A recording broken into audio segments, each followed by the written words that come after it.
You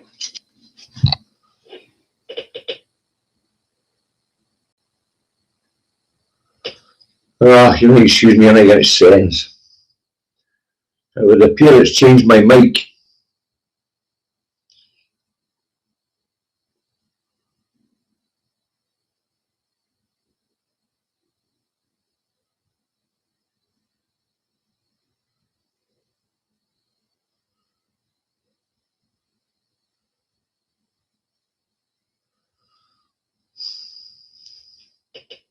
Fixed now.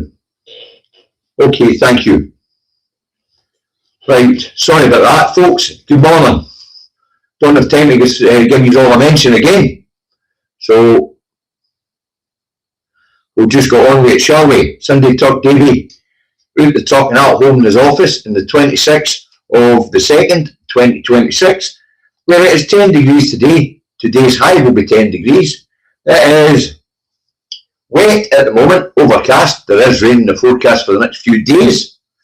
Wind speed 60 to 34 miles an hour, a little breezy.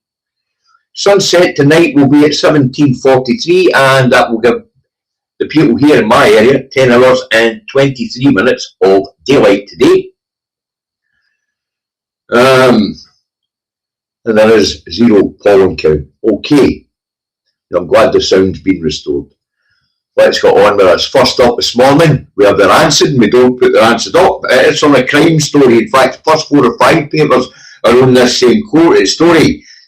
And what it says is, shotgun assassin found guilty. Cops apologise to family of murdered victim. Anyway, apparently,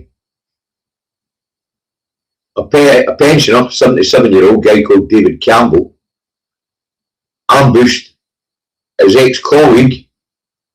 It's loud though. I'll turn it down a bit.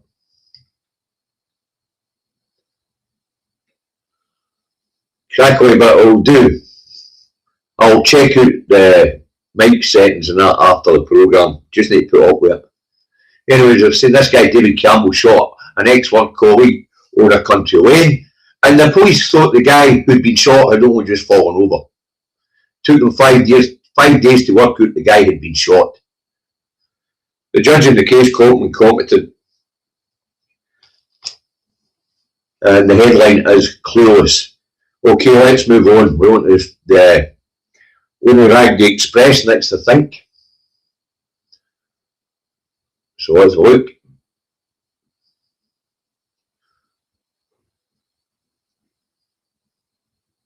Should be the Only Rag the Express. It should be there somewhere. Ah, the Only Rag the Express. Here we go. Things will get back to normal, we hope. Okay. What we've got is verdict in case of man blasted with shotgun who police thought had fallen. Judge slams murder cops as killer OAP found guilty. And that's this guy David Campbell in the picture. Don't know what Brian Lowe looks like, and I don't know how old he was. I know this guy's a pensioner because it's one of the headlines. Well, let's get rid of the Winnie Rag Express. Next up, we've got the Scotsman. Scotsman's on the same story,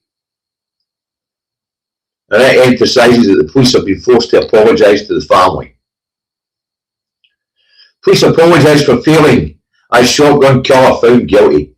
To say they apologise to the family because they thought the guy fell out. Initially, it took them 5 days to discover the guy had been blasted. Wow. Last time I seen a gunshot blast that made a hell of a mess. Right. Thanks, Jim. Doing well this morning. Wee bit for the food banks, Mr. Crackaway Mike. I apologise for that, guys. I don't know what, but it must be a software glitch this morning. I'll get it sorted for this afternoon. Right. Next up we'll get the Daily Fail, I think. Aye, Daily Fail next. So let's get it up. And it's on the same crime story. Former gamekeeper 77 jailed for at least 19 years after shotgun murder of ex-colleague blasted to death in country path ambush. So apparently this old geezer had on a path and knew this guy would come down, stepped out and blasted him. Charming fellow. Absolute charmer. Right, get rid of the fail. Next up we've got the Metro. And the Metro's on the same story as well. But we'll put it up. Hunted and executed. Ex-gamekeeper guilty of Country Lane murder.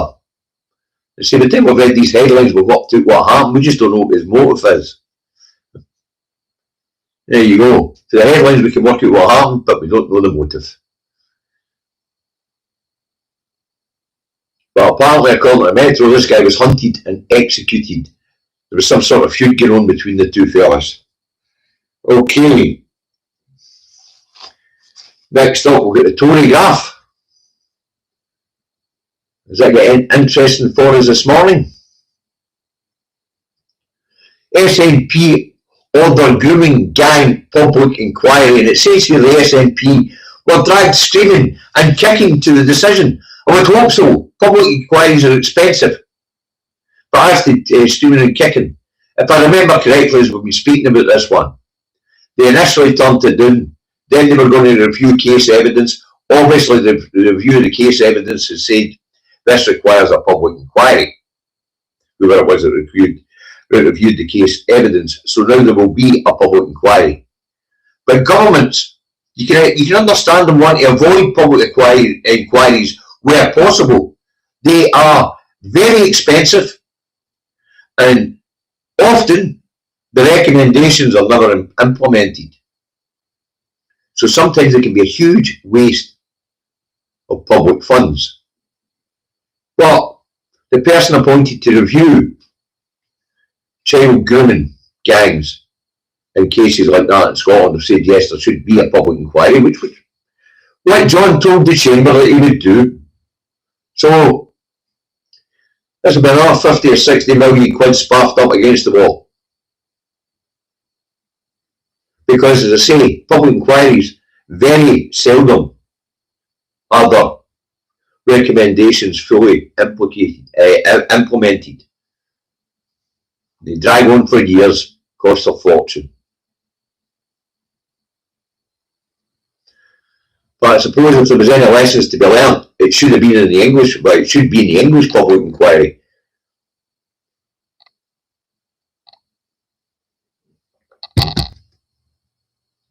I've been seeing a bit about that and all, but we'll talk about that this afternoon maybe. Right, next up, after the Tory graph, we'll get Times. Let's get Times up. What does it tell us this morning?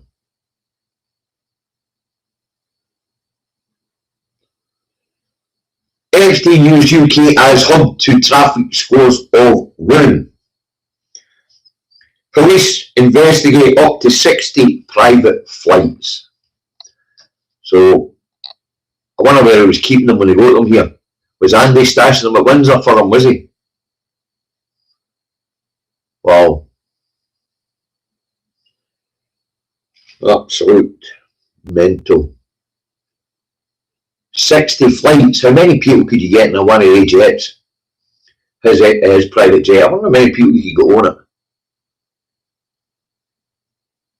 I'm sure as fuck he wasn't sending one person in at a time. Hi, John.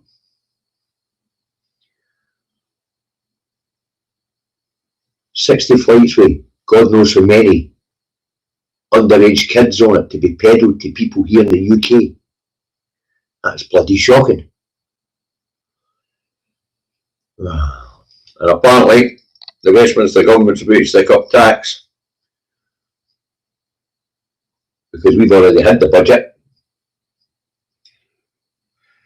Right, after the Times we'll get scum. You know I don't put the scums up.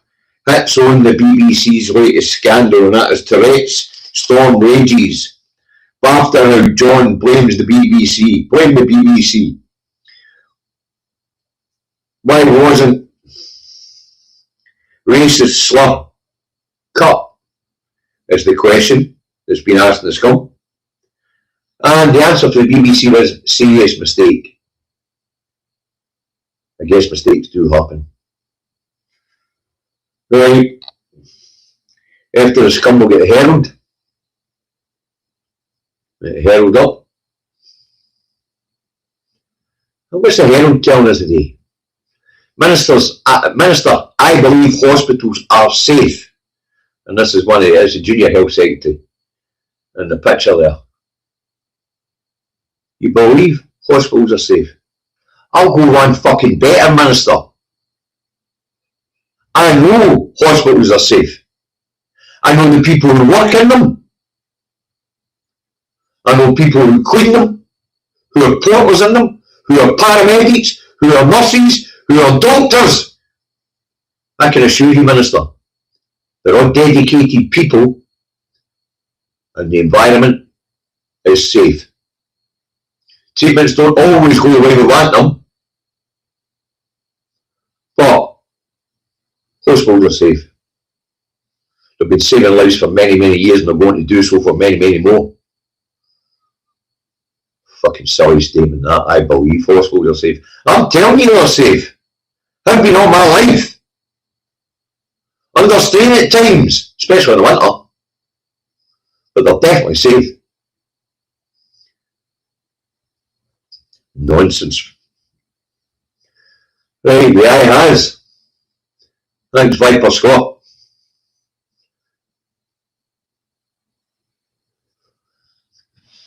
Aye. Apparently John Davison, that was moving Tourette's, it was there. Was that the person that blotted this out? You remember, folks, I don't watch TV. I only ever seen the headlines and in the papers.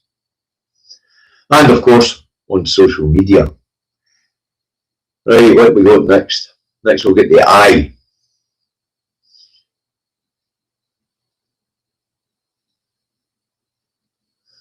If we can get it up. This one's quite interesting, actually. Apparently the Chancellor says Andrew must pay back any misused taxpayer money.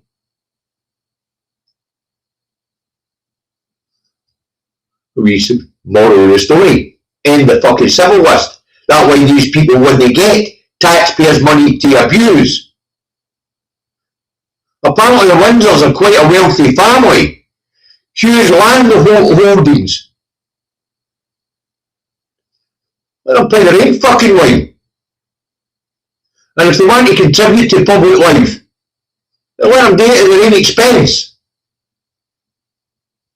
Fuck's sake. Andrew must pay back any misused taxpayer money. Spanners, just don't give them any fucking money. They don't need it. They're privately wealthy. Why are we giving them nearly 400 million quid a year? Fuck. Scottish-based firms told rule out Gaza gas grab. Apparently Israel is issuing licenses to drill in the Gaza basin. No, they're fucking gas or oil, but they're issuing the licenses because they stole what belongs rightfully to the Palestinian people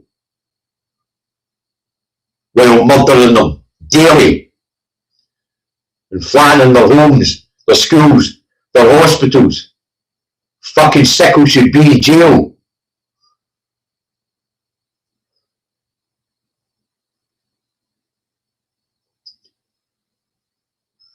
Right. After the eye, we've got the national. No, that was the national, wasn't it? Next up, we've got the Guardian. What's the Guardian got for us today? Damning report exposes scandal of NHS maternity unit cover-ups. Now, this is Lady Amos's investigation into maternity units in England. This is NHS England they're talking about. Now, apparently maternity units down there are covering up any mistakes rather than admitting them. And it also says in her report that ethnic minorities and poor people in the English NHS are subject to discrimination. Racial discrimination and discrimination of their social status. That's fucking atrocious. Wow. Say that. If you're white and wealthy, you get better service in England than what you get. If you're an ethnic minority or poor. Wow. Well, morning Hugh. Nice you drop in. I know you work nights, so it's difficult. But as a damning report into NHS maternity services in England, let me emphasise that, this is in England, where ethnic minorities and poor people are discriminated against. And if you're white and better off, you get a better service. Fuck's sake. Wow.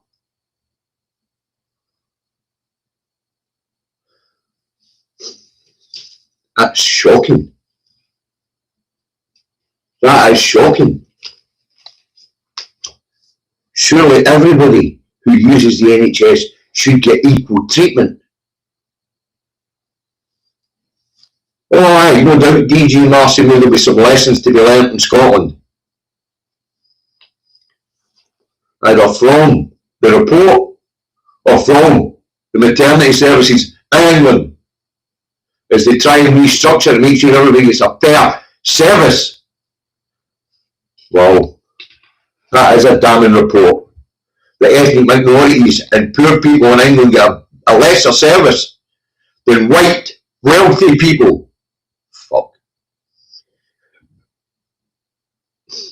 You knew it was coming, guys. Can we get a magic 100 likes? I keep forgetting that, guys. Please hit the like button. It helps the algorithm. And it moves the programme up on the scheduling for YouTube. And it also means that we could maybe make a wee bit more for the food banks. Okay, and I noticed the other day he's on an advertising campaign on Facebook at the moment to try and get a lot of more people to come out. Right, that just leaves us a start. And as the last report for Lady Amos in NHS England's maternity services left a bad taste in my mouth. I guess I'll have a sip of coffee. Right, up with the star. What's the star go for us today? The boffins, unfortunately. But this one's the Daily Star of Scotland. FIFA reverse World Cup ban on Scotland fans' kits. Sporting Legion on March. Now, apparently, FIFA was trying to ban Scotland fans for wearing their kilts and their spawns in America. Wow.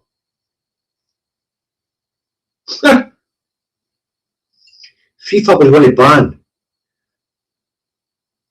the Scots for wearing their kilts and spawns in America. Who the fuck do FIFA think they are?